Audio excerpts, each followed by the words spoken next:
बिस्मिल्लाहिर्रहमानिर्रहीम। इमाम गज़ाली से जब किसी ने खुदा के वजूद के बारे में पूछा तो इमाम गज़ाली ने बड़ी अच्छी मिसाल दी।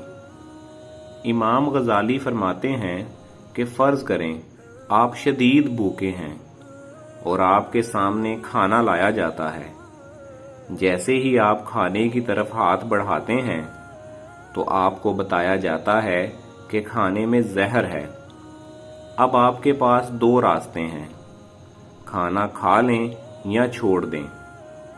खाने में जहर हो या ना हो, अगर आप खाना छोड़ देते हैं तो हर हाल में फ़ायदे में रहेंगे, क्योंकि अगर खाने में वाकई जहर है और आपने नहीं खाया तो आप बच गए, और अगर खाने में जहर नहीं था और आपने नहीं खाया तो तब भी कोई मसला नहीं। आज खाना नहीं मिलेगा तो कल मिल जाएगा। इमाम साहब फरमाते हैं कि इस कायनात के खुदा की मिसाल भी ऐसे ही है। एक खुदा को मानना और इसकी इबादत करने में कोई परेशानी नहीं। अगर परेशानी हो सकती है तो उसे होगी जो खुदा का इनकार करता है।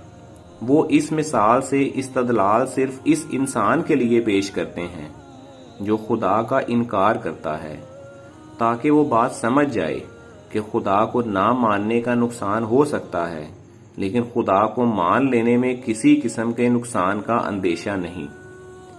इसका ये मतलब हरगिज नहीं है कि वो खुदा को किसी डर की वजह से मानते हैं, बल्कि खुदा एक हकीकत है।